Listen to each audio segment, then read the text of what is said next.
waxaa laga yaabaa inaad isweydiinaysid maanta cali muxuu la sacbinayaa. wax kale ma ahan, videogan waa video special ama qaas oo aan ugu talagalay walaalaha ku taxan kanaalkeena YouTube-ka Ali S Online. hambalyo dhammaan walaalaha ku taxan kanaalkan Ali S Online. waa maanta maalin farxad ayay ii tahay in aan idinla wadaago kanaalkan. waxaa gaarnay si official ah 10,000 oo subscribe ayaan dhaafnay. waana farxad aan la soo koobi karin, waana guushaasna waxaa gaaray qof kale ma ahan, waa adiga hadda video daawanaya ee ku taxan kanaalkeena YouTube-ka Ali S Online. 10,000 oo subscribe run ahaantii tiro yar ma ahan, waa dad aad iyo aad u fara badan. waxaana lagu gaaraa in 10,000 oo qof ay taabtaan batonkaas YouTube-ka ee subscribe batonka. waxaan idin leeyahay waa mahadsantihiin, aad iyo aad ay u mahadsantihiin. walow aada ogeyn ama aan iskiin barin weli qofkaan ahay, waa kuma Cali Baashi, muxuu qabtaa, maxaa ka shaqeeyaa, waxbarashadeydii iyo nolol maalmeedkeyga, waxaasoo dhan maanan idinla wadaagin weliba. laakiin si kastoo ay haataba ama haddana waa la socotaan kanaalkeen ama waa ku xirantiin kanaalkeen oo waa ka hesheen waxyaabaha soo dhigno. anakana waxaynu tahay run ahaantii dhiirgelin sida wanaagsan aa u xirantihiin ama engagement-ga u sameysaan, aad iyo aad maaragtay noo farx gelisaa. run ahaantii kanaalkan waxaa la sameeyey 1 January 2021 marka sidaas jaamacadda ugu qalanjibiyey master programka civil engineering, gaar ahaan constructional engineering. markaa saas u dhameeyey 2021 January ayaa sameeyey. videoga ugu horeeyay waxaa soo dhigay 15 January, wuxuu ku saabsanaa sida loo sameeyo maalgashi.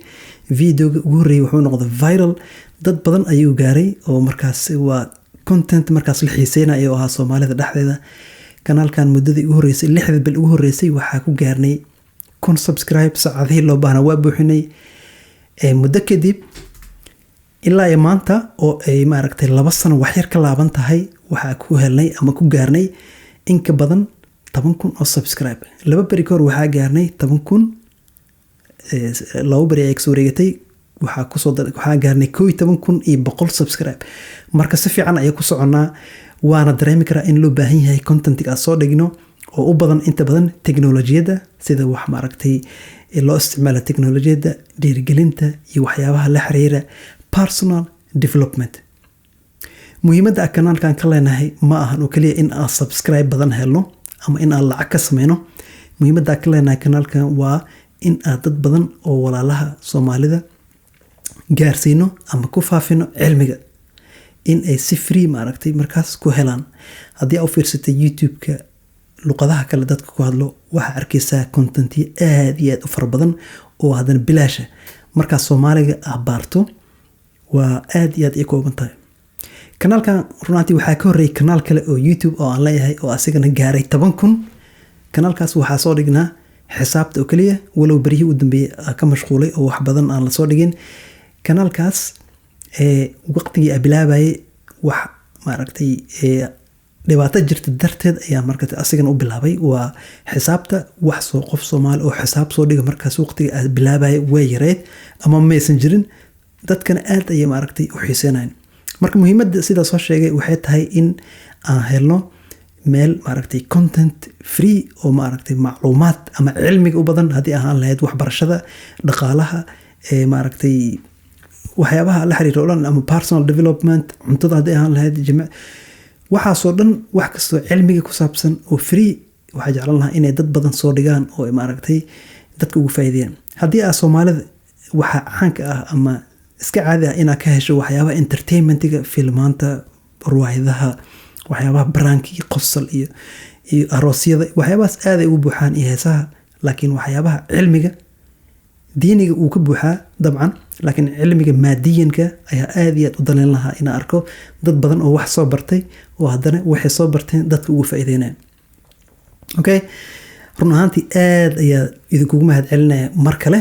waxaa aad iyo aad ugu farxaa mar kasta kommentiyada quruxda badan aad soo qortaan oo amar qaarkood haddii akhriso ay ku farx gelinayaan, qaar way ku cajab gelinayaan, qaar waxaa ku dhawaanaysaa inaa ilan ay ka imaato. run ahaantii mar kale ayaa soo qaadan doonaa video gooni ayaa u sameyn doonaa midkaas, ama oo markaas kommentiyada ugu hadli doono sidoo kale waxaan soo weydiisaan su'aalo fara badan oo muhiim ah oo aan markaas fiidiyoalka soo sameyno. intaasna waxaa sii dheer ducooyinka wanaagsan aa noo soo dirtaan. run ahaantii aad ayaan u faraxsanahay. allah waxaa ka baryaa inuu ducooyinka naga aqbalo sida ay ugu duceyseen oo kale ayaa idinkugu duceeyay ilaahay idinkana muraadkiina hanii sahlo. sidaa soo sheegnay ujeedka ka leenahay kanaalkan waa in cilmiga uu ahaadaa mid free oo dadka dhan ay markaasi ka heli karaan waxay u baahdaan. walow aan u awoodin in aan cilmiga oo dhan soo koobno, intii karankeena ayaa markaas insha allah soo dhigi doonaa iyo waxaa naga soo dalbataan. topigyada kanaalkan inta badan diiradda lagu saari doono sanadka soo socda insha allahu wuxuu u badnaan doonaa teknolojiyada, dhaqaalaha, waxbarashada iyo horumarinta shaqsiga ama personal development. iyo fiidiyoyaasha naga soo dalbataan oo aan markaas qadarin doono insha allah. fiidiyogeen oo ah mid kooban oo mahad celin oo idinkugu mahad celinayay mar saddexaad waxaa idin leeyahay waa mahadsantihiin. hambalyo hambalyo hambalyo. jazaakum allahu khayran wa xirsan. waana mahadsantihiin. insha allahu fiidiyoyaal quality leh oo qiimo badanna waa idin soo socdaan. waa mahadsantihiin. assalaamu calaykum waraxmatullahi wabarakaatu. waa anigoo cali maxamed ismaaciil baashi oo idin leh waa mahadsantihiin.